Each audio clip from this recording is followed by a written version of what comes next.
Hi everyone, this is Peter Beal giving some background on the Allegory of the Cave and suggesting some directions for analysis and thinking more about the implications of what Plato is trying to say in this most important work, really not just in the history of philosophy but in Western literature. When we're thinking about Plato, we're thinking about one of the key figures in Greek philosophy, and as Alfred North Whitehead said, most of Western philosophy is really just a footnote to Plato. He's profoundly influential for his work in all areas really of philosophy, but in particular in the areas of ethics and metaphysics. And in the Republic, which is probably the most important of Plato's dialogues, he attempts to answer a crucial question for the Greeks, a particularly important question because the polis of Athens is a democracy. The question of what constitutes justice, and how would justice be, in essence, executed in a just state. That I think is that's an appropriate summary of the aim of the book, The Republic, the dialogue. And to get to the notion of justice, Plato commonly resorts to a discussion, in essence, of the meaning of the term. In other words, he's going to argue that for us to be able to act justly, to administer a state justly, we need to understand what the true nature of justice is. This is, in essence, what Socrates is trying to do when he questions the sophists who claim to know very thoroughly and expertly what concepts like beauty or truth or justice are about, and of course we'll teach you them for a fee. So what Plato is trying to do, following in Socrates' footsteps, and again the sorting out of who's Plato and who's Socrates is a constant theme in the scholarship around Plato. But we'll just take it that in this instance it definitely reflects Socrates' ideas about this, and indeed enlarges upon them. To make that question work, in essence, Plato needs to remove the problem of relativism from the picture. He needs to find a way to have a clear picture that is unchanging, not relative or contingent upon one's position, a clear picture of the nature of justice. And in order for justice to be administered in this state, in this republic, we're going to need to have people who understand what justice is. We need in essence to have people who've been educated in what constitutes the truth. That's why the question of knowing is so important. Again, areas like ethics, metaphysics, and really epistemology are at the heart of Plato's enterprise. So Plato, in essence, needs to have a vision of the truth that is not contingent. So where is that going to come from? That's the question.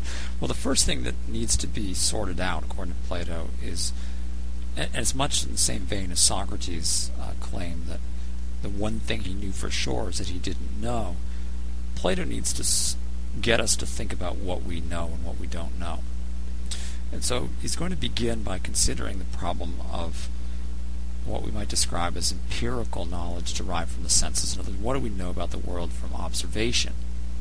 And the answer is, in large part, I suppose the answer is it depends.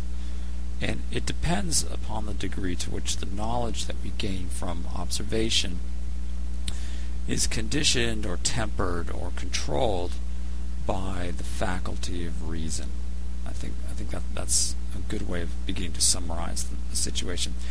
In other words, we interpret the ever-changing world of the senses around us, we perceive it, and without the power of reason to order and organize that experience, all we ultimately know from it is chaos.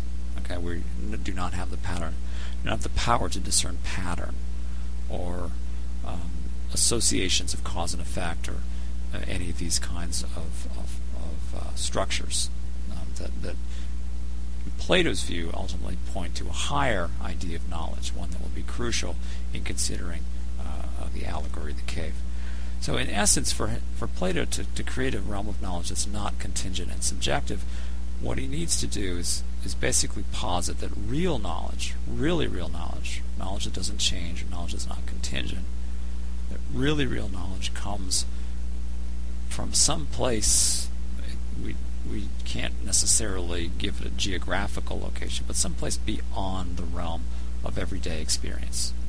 And what he's going to describe this as is summarized under the term of basically the forms. Okay, the ideas behind the experiences that we have are what's really important. The ever-changing, imperfect, again, contingent manifestations of those ideas are useful only insofar as they point to the forms. And human beings, in essence,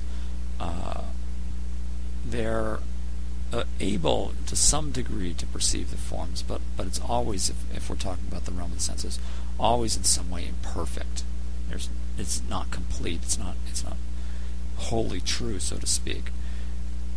The closest that we can come ultimately is in the realm of logic and mathematical proofs, and this is something the Greeks found particularly compelling. We see it, for instance, not just in the drive toward philosophy, but also in certain theories that are manifest in art and architecture. So in essence, for Plato, what he is going to say, these forms exist, and they exist regardless of their manifestation, regardless of their manifestation in the realm of the senses, in other words, in terms of our perception. So we can draw a triangle on the board and erase it, but that does not mean that triangles cease to exist. The idea of the triangle persists, even if the particular instance of a triangle disappears.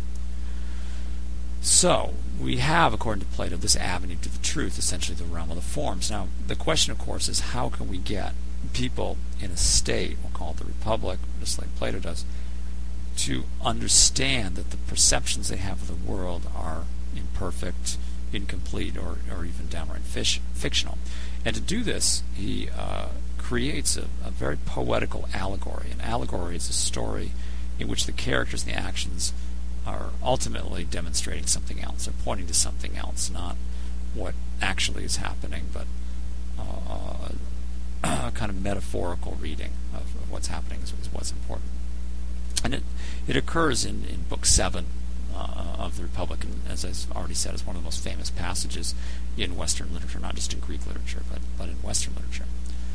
So in the allegory of the cave, what we see is a situation, essentially, posited by the speaker. And in this case, it's Socrates who's speaking.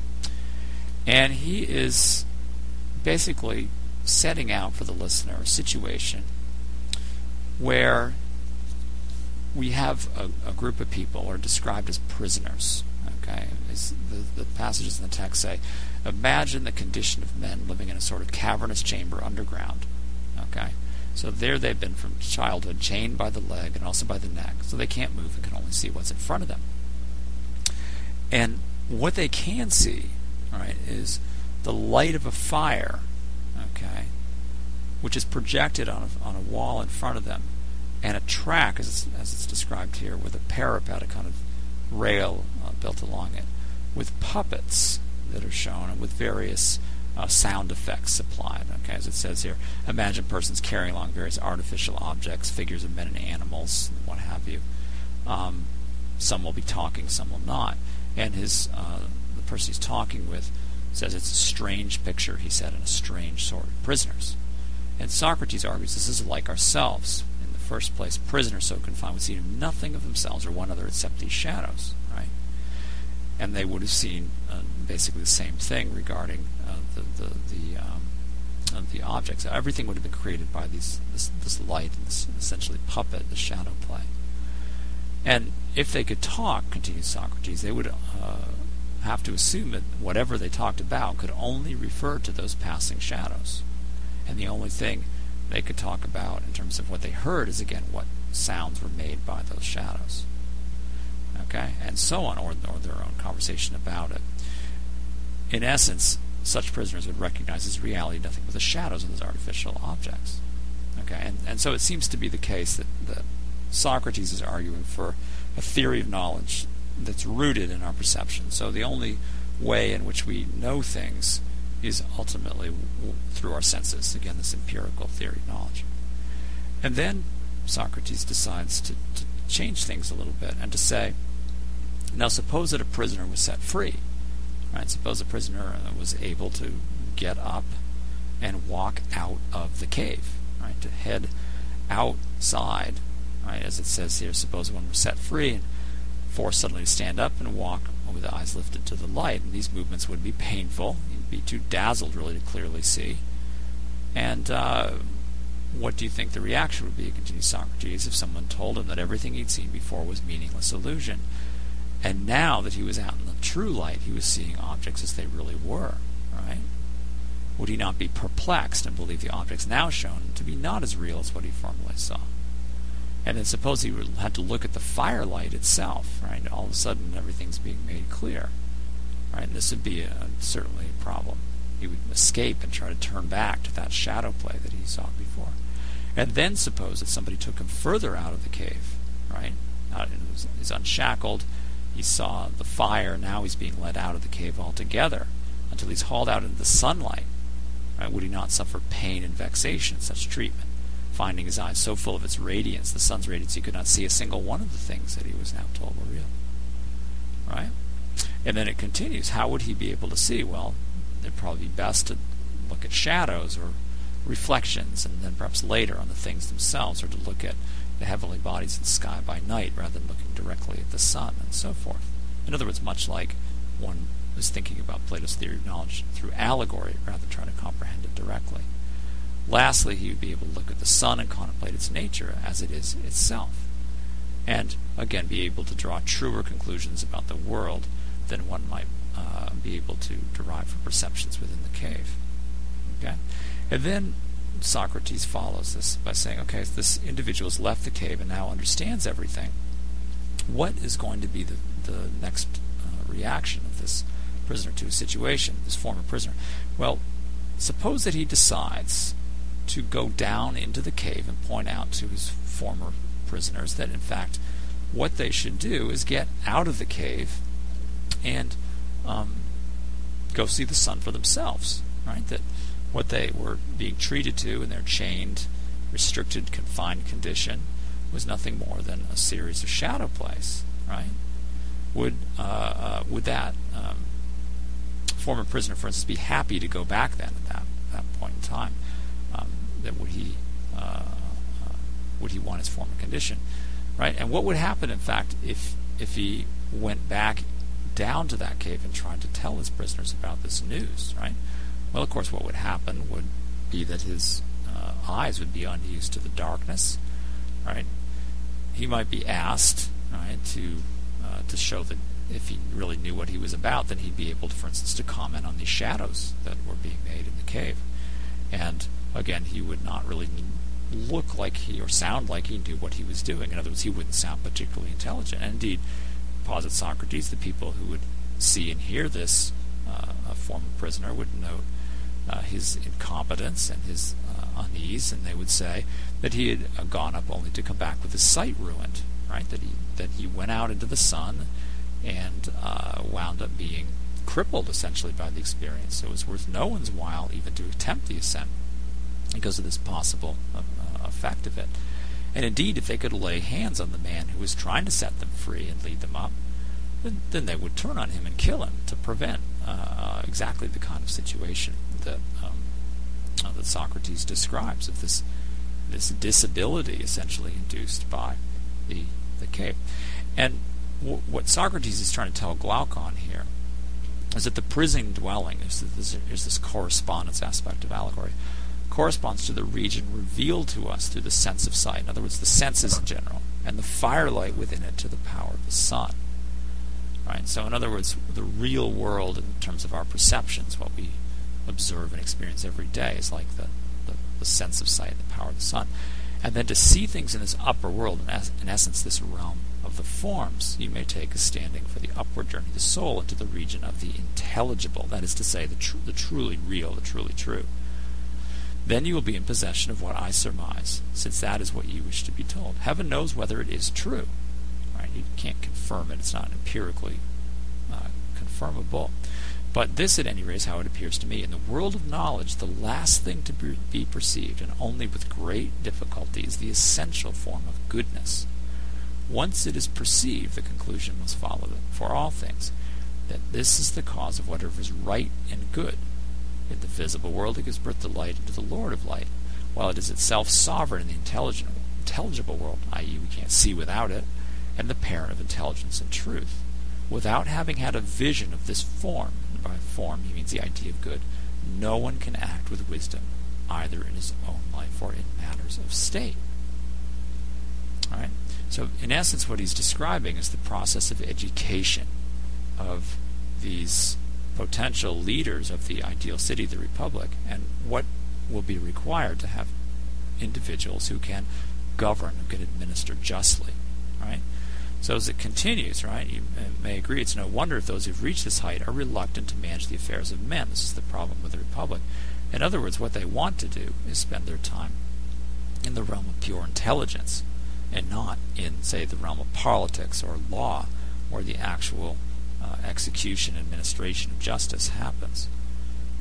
It is not at all strange that one who comes from the contemplation of divine things to the miseries of human life should appear awkward and ridiculous when, with eyes still dazed and not yet accustomed to the darkness, he is compelled in a law court or elsewhere to dispute about the shadows of justice, or the images that cast those shadows, to wrangle over the notions of what is right in the minds of men who've never beheld justice itself. And the crucial thing here is that Plato is referring fairly directly, actually, to the apology, the attempt by Socrates to defend himself against charges of impiety and so forth, the charge that ultimately resulted in his death sentence by the majority of the Athenian jury that was present that day.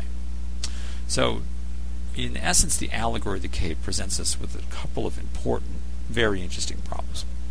One of them, of course, is the problem of how we know and what we know, right? It seems to be that we only know anything about the world through our senses, what we perceive. That seems to be at the heart of the problem of the allegory. But the question is, how can we know from what we perceive something truly worth knowing? Okay, something that is really real, something that's really true, that doesn't change or alter or become contingent in some sense on our position. So that's the first issue. And then the other issue, of course, is the problem of how to apply, how to bring to bear this knowledge on the issue of ethics, and particularly administration of ethics through a justice system. And I think it can be widely agreed that there's really no other more important task within a state than to administer justice. Once we have the idea of relative well-being in a material sense, that the issue of justice is certainly going to be paramount with regard to any social organization, and indeed it may ultimately prove to be more compelling, the notion of justice, than material security or well-being. So Plato throws something out here to us. In essence, he's going to argue that the realm of the senses is not the true source of knowledge. It's a beginning at best, and it is really only ultimately in the realm of reason that we find true knowledge. And by so creating this split between the world of experience and the world of the mind and ideas, Plato's idealism, in essence, encourages someone who might take him too literally, I think, to abandon the corporeal world, abandon the temporal world in favor of a spiritual or purely rational world. It's also been objected, and I think this is a correct diagnosis of Plato's overall political views, is that it's deeply anti-democratic. That Plato, having seen the actions of the Athenian majority, decided in essence to abandon the idea of democracy, asserting that a state was best ruled by, to use that famous phrase, the philosopher king, or guardian or group thereof. And the challenge that Plato has thrown down in creating his, in essence, the first utopia in Western culture, the challenge that Plato has thrown down is essentially, is he right? Do human beings ultimately, are they governed best when they are governed by an intellectual elite? That some people are simply better suited to rule and administer, and other people are better suited to, say, act as soldiers or act as laborers or what have you, according to their abilities. Coming out of the democratic experiment of Athens, it's a strikingly, you could argue, strikingly depressing a reading of the human condition and the ability of human beings to govern themselves. But it also contains within it a strikingly optimistic vision that indeed humans can, to whatever degree, begin to perceive the world accurately and truly.